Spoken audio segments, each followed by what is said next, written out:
boys. Thank you. See you later, Paul. Bye-bye. Been amazed if you didn't go Fed or singles. I know a lot of people say. Yes. Thank Do you need sugars on it? I'm I okay, don't thank think you. so. Carl, day 2. I just woke up. I know, I can tell. It's the best I've slept in about a year, mate. Oh man, well, I was so tired the last 2 hours of that show last night. yeah, you said. I was just like this. Abby was the same. She got in a bit later, but my sleeping pattern. I slept like about 6 hours through the day when we first got here. Yeah. And then it's just been a nightmare since. But last night got back, bit of food, and woke up about 10 minutes ago. Were you pecking my head? Well, we were meant to film this like 2 hours ago, mate. Sorry, so pal. we've all been ready. Speaking of nightmares, Yeah, yesterday, not good. rest of the world. What happened, mate? I don't know, mate. It's just a weird one, isn't it? Obviously, they are short races. It's hard to get a feel of what's going on. Obviously, you play the team, which is an awkward point. Yeah. Great point to watch, though. Yeah. And then, obviously, you've got the doubles. You've just got to pop the ball. I know it sounds easy. Just make sure you pop the ball. I think there's too much chatting going on between the pairings. Scott Frost brought that up. I thought it was a valid point. And do you want the cue ball here? Do you want it there? I think you've got to be a bit selfish. Just almost like, just do your thing. And if your partner messes up, well, he gets drilled online. You don't. Do you know what I mean? I think, especially in that last doubles match, I mean, talk about, there's a lot of chatter going on. Duong and Chua, there was no chatter going on. Obviously, there was a language barrier there. Yeah. Chua's just pointing, where do you want the ball? I'll put it there. Duong's going, yeah, just put it there. And they just got on with it. It's a good point, but also they did one thing in that match where they kind of did sort of stop and have a bit of a discussion, and it was at 4-4. Remember when Duong missed the ball along the rail and hooked him? Was it the free ball? 3 ball. Yeah. That's because I think Duong was going to roll it in and leave that angle, but Chua wanted the other angle, so he went, just pull it back here, sort of thing. Yeah. And then he got down and just took it because it was an easy shot, but it just shows you when you're not just doing your thing, how you can make mistakes. I do find it interesting that, because as there is that language barrier there, you see Chua as well with his cue, he's just going, here, and doesn't. Yeah, I know what you mean. It's just that doubles. It's it can be a funny thing to be involved with because, like I said, you're not in a rhythm. Yeah. You're not putting loads of balls going on a mad one. Do you know what I mean? Yeah. You've got to be it's just a bit different. But obviously the team point, Asia played a really good team point. To be fair, obviously AJ got a break and dish. Easy run out, but you still got to knock him in, which he did. Yeah, so and that confidence boosting was good. I mean, the crowd were, AJ. Yeah, that's where it's been amazing. If you go the other way, I mean, obviously Fran had a nightmare, didn't he? He had a tough layout though. People don't really understand it. The table layout for him was a bit difficult. He's over there actually, so we better be careful. He had a really tough table layout, and he played a couple of decent shots. But when he didn't quite get on the ball down the rail, was it the 5 ball down the rail? He hit it. It shouldn't really have gone in, but day one we've seen it all before. It went in, and he just didn't quite get on the 8 right, did he? And then he sort of moved his body into it, and it can just spiral off that one ball. It's hard to say, this all happened because of that moment, because obviously it's not really the case. But it's weird how it sort of spirals out of control. I was going to say, we'll keep our voices down a little bit because he's all right. He's over there, but he had a nightmare of a day. I mean, I think there was at least 3, maybe 4 balls that you'd expect a player half his level to make. I know that environment, that venue is difficult, but it's not what Fran would usually. It's a knock-on effect, though. Yeah. He just kept, after the first one, he was like in his head. He's like, and then was the second one the ball up the rail? I think the second one was, yeah. Yeah, when he played doubles with Jason, which is sort of unmissable on these tables. He's going up the long rail, about that far off the rail. Yeah. You just hit it into the rail. Anyway, going on these tables, but you put it onto the top short rail, and it was a nightmare. And then that sort of like kicked on to Jason. Yeah. Sort of like spiraled out of control. It's like it rubbed off on Jason, didn't it? It was like Jason missed so many balls. I was like, what's going on here? Yeah, it's not what we expect from Jason. No, it was I mean, bizarre. I remember, obviously, when you were in charge last year, you kind of sent, that final day, you sent Jason out as the guy. Yeah, because he was clearly playing the best. Yeah, And and this year, it's day one. He's played one rack in the teams and one doubles Of match, course. so it's hard to say. Of But course. it just looked, it didn't look like the Jason we usually see in the Mosconi, in the Reyes last year. So is that early days? But is it a bit of a worrying sign, or do you think he'll be all right? I think it's a little bit worrying, but I think it's a little bit worrying because he's not played great or whatever. Like I said, he's not had much table time. But I think if you look at the Mosconi Cup, I was speaking to somebody yesterday about this. I can't remember who it was. Europe have dominated America since when? We said it yesterday. They feel like they can't lose. Yeah, they've lost 2 in how many? 15 or 2018, 2019. Yeah. That's it. Yeah, that's what I mean. So they just go there, and I mean, obviously the onslaught that America have had goes that far back. I was still bleeding playing. Every time, like if I qualified for Mosconi and the lads around, we just thought it was easy money.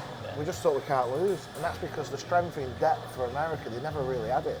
You had Shane trying to fly the flag on his own. He probably thought the lads I'm playing with have not achieved what I've achieved. They can't really handle it. So you just feel like they're going to make mistakes. But with the Asians, they're not going to do it, are they? Because they've got 5 world-class players. They've not got 2 world-class and 3 good players or great players. That's a better statement. Not good players. You can't make a mistake. Well, they've got 5 world-class players. What do you think? And I don't want to rib on you too much again after yesterday, but last year, day 2, you experienced a 4-0. Can we just hold there a minute? Because after day 1, we was losing 3-2, and if Shaw had played the Carroll and not tried to sneak the pop through, we'd have been winning 3-2. By the way, I mean Jerry's 4-0 now. That's what's my point is. In Double J's mind, what's he experiencing right now? Because you had that after day 2. You know, you've seen your side go out. It's not gone to plan at all. So what's Double J thinking right now? What's he got to do to his team? Because, you know, we say the cup can't be lost, or it can't be won on day 1, but it can be lost on day 1. So what can he do now to pick these boys up? Because we know they're so capable. Well, he'll be thinking, just get me back in the com box for a start. No, joking aside. No, obviously last year, if you look at like the team sheet on day 1, I went very old school. I talk about Johan Royschnick a lot. For me, he was the greatest captain ever. Yeah. I mean, if it weren't for him, America might not have won the 2. He's just got a real good way of he's got this aura where everyone's got loads of respect for him. He's a big guy. You're a bit on edge, and he's not scared of disciplining you if you're 2 minutes late. Like he wouldn't have put up with me today, sleeping in till 11. No. Leaving you out, I'd be in the dughouse. You know what I mean? So I need to be more like that. No. Just keep buying the coffee, pal. No, but what I mean is, he just had this aura of he was a little bit scared of him. Okay. So I think if you look at my order on day 1 last year, I went so strong in singles. I went captain and Shaw. So day 2, my singles was Fran and Mickey Krause. Yeah.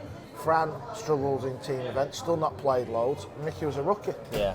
So, you know, on paper this year, Team Rest of the World, obviously playing in team events and what they've achieved in the Mosconi Cup, they're a stronger team on paper. Yeah.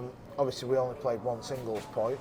You can understand why he went the rookie route, but it's so easy to analyse after, isn't it? Because obviously, Paul Moritz has had to go on at 2-0 down. I don't think he played that bad though, Moritz. No, he didn't play that bad. It was just a couple of table issues where the very first rack he played in the team, as players, you probably don't really understand this, but the shot he had where he hooked himself, remember, in the team?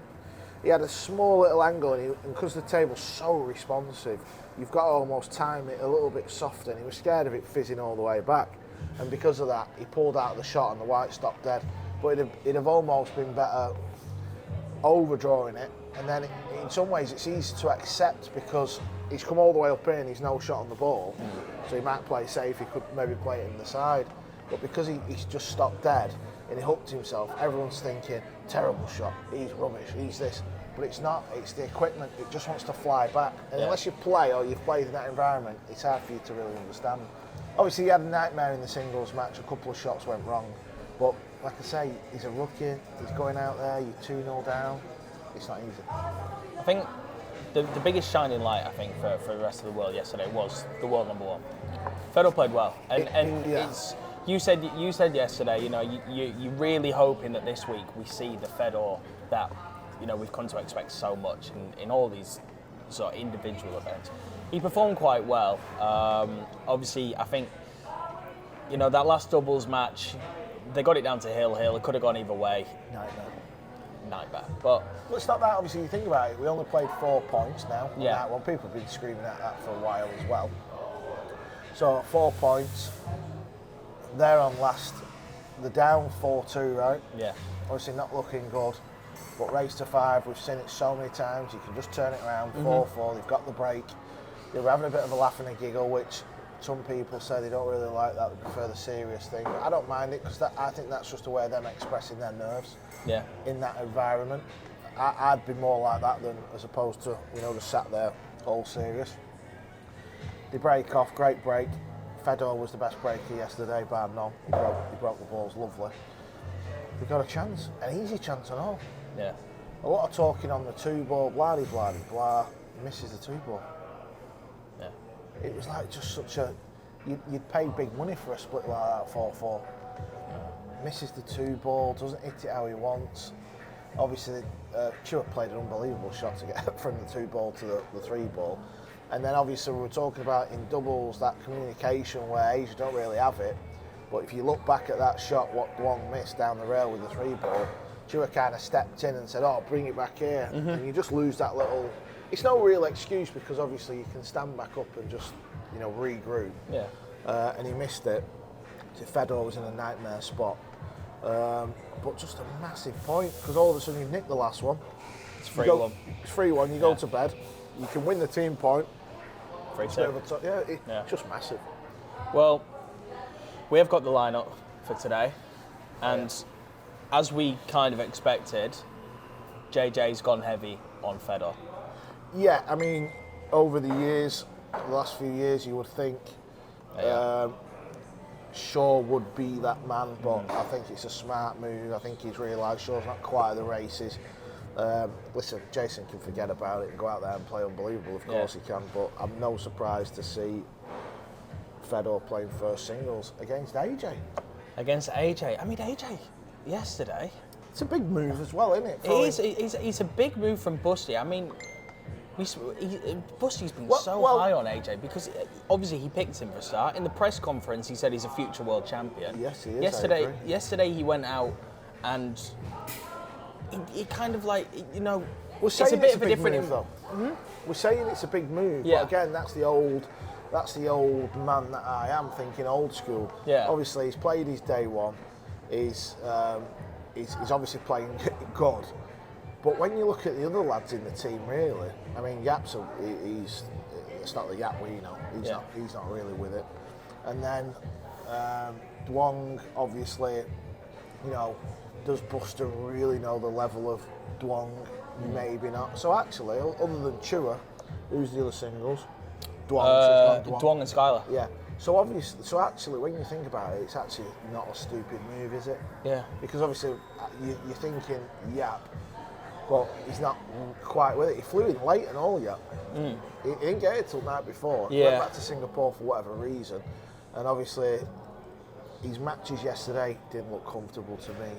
But he was the same on night one last year, Yap. But then he come good, so you can't really fault that. But a lot rides on Fedor tonight, doesn't it? Yeah. Because if you look at that, you got the team. If they can nick that 4-1. Well, Fedor's playing the first 3 matches. Yeah, and then Fedor can win his singles, and then Shaw.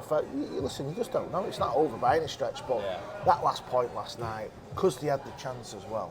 I mean, if you think about it, really, both doubles matches on paper they could have won, couldn't they? Do you think for Busty, that first singles match, he probably expected Fedor to be lined up?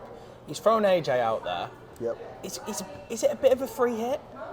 Considering they're already 4-0 up. I know with teams match, it could be 5, if not it's 4-1. There's still a healthy little gap there. That could kind of be a bit of a free hit for AJ. I mean, what if he's to win that? It will be be unbelievable for them. Yeah, I mean, listen, regardless, AJ's going on at 4-1 up worst case. Yeah, it's exactly. 5-0 or 4-1. So, but I think actually just the way they played yesterday, they were one of the better players. Yeah. Again, not loads of table time for everybody, so it's hard to say, oh, he's playing great, he's doing this, because you've not actually seen players play a lot of pool. But obviously, he won his rack in singles with the break and run. They've managed to nick the doubles. Obviously, he's feeling good. He's got a lot of people there. When I left the venue last night, my bike's parked 30 metres away. Massive crowd near my bike. AJ's in the middle of it all.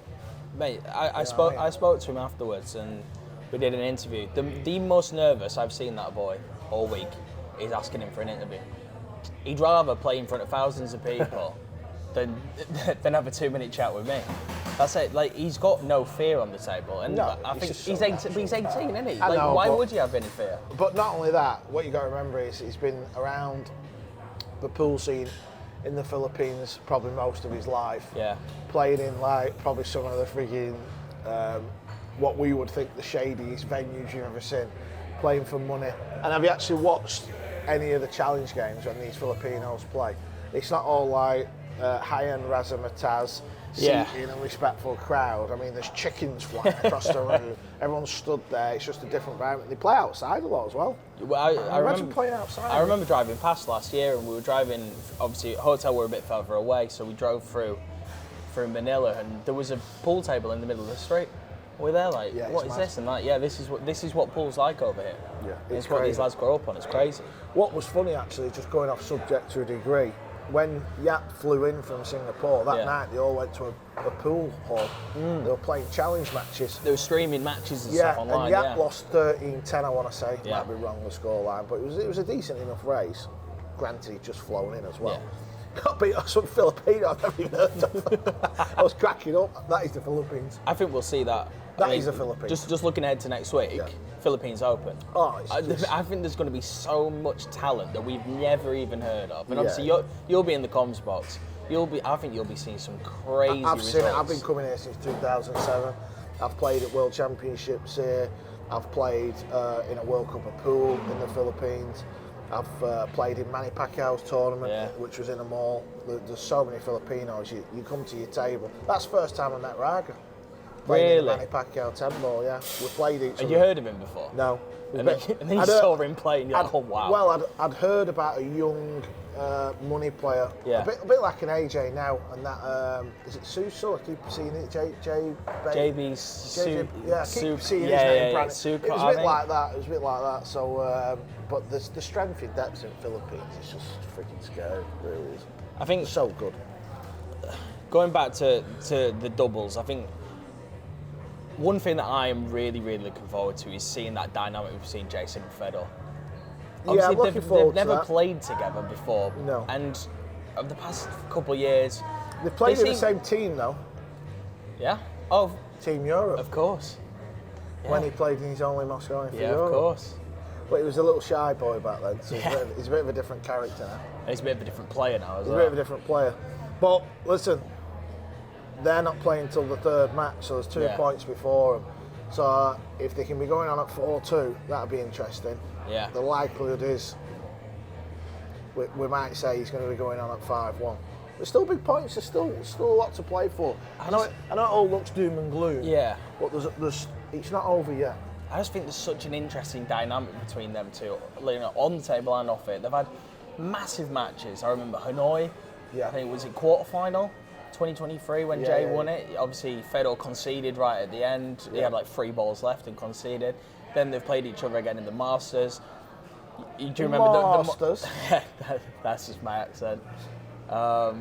Then the Mosconi 2 years ago, Ali, probably do you remember Jason? They all walked down to the table with the Fedor Ghost mask on and stuff. But it's a bit of banter as well. Of course it is. Yeah. Obviously, like Jason and the European team and the Mosconi Cup team, it's all a little bit of friendly needle. But when it's all said and done, they're not walking opposite ways in hotels. It's like a bit of a fist bump. Yeah, of course. You know what I mean? Yeah. The team environment's great in Team Rest of the World.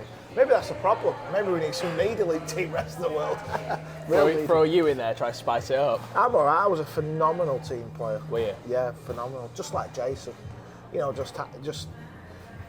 Just having a laugh, a bit of a giggle, that type of sort of banter. Just having that environment in the dressing room helped massively. Yeah, and they're going to need it now. But listen, they're playing 5 world-class players. This is the problem. You're not going to get you're not going to get it. Like, let's say if somebody comes out for Asia and has a bit of a mare, well, the next guy's not going to be really flustered by it. But flip it on its head, they are also 5 world-class players. There's every chance that today, Team Asia come out, don't quite hit the heights as yesterday, and all of a sudden 4-0 could be, 6-3, 6-5, 5-4. There's every possibility. I feel like the story's not over yet. I know it's 4-0. I'm not saying they're going to come out and obviously win the session 5-0, but I mean, at the minute you take a 3-2, wouldn't you? Well, win the session. That's what it's about. Win the day. Yeah. And if Double J will be saying that to them, win the day. It's not over. I think the lineup's strong today. Yeah. The lineup is strong. We didn't even talk about Skylar and Dwong. Skylar didn't play great yesterday, but we know what he can produce in these team environments. Yeah. He's been great for Team USA when they've needed him. But we could be sat here tomorrow saying Asia won 4-1. Yeah. All of a sudden it's 8-1. Yeah. At least we get an extra day off. It's over in 3, isn't it? There's always that. Well, 7 p.m. tonight, Carl. You'll be back in Perez with Abby and Scott. Yep. Where can the folks at home watch you? You can watch it live on Sky Sports. Where is it on in Philippines? It is on Pilipinas Live. Pilipinas Live? Yeah, and One Sports. One Sport, that's it. And then around the world, WNT TV. Oh, before we go, was there a slight issue with WNT.tv? There was. We were down for about 15 minutes. Everything's been rectified. How does that work? You know when something happens outside, explain to the people watching what it is. Well, if there's any issues, yeah, it's to do with network connectivity from sending it from Manila to where it's based back in the UK and the US, and there's stuff, wires get crossed. Right. And then also, I think we need to talk about the crowd. Still a little bit light. Well, I thought they were better than day one last year. I agree. I thought, and I think they found their voice a little bit more than last year. I thought it was really respectful day one last year, and at least there was a bit more. I mean, did you hear that guy with like the trumpet? I thought it was like watching. Did you know there was a guy basically like with like a horn in the crowd, and it sounded like when you watch England football play. Right, I see. It was a little bit like that. See, listen out to it tonight. The thing is, because obviously it's such a big arena. Yeah. Even if that section was all full, and obviously you got the sofas, I don't know if it'd ever look full.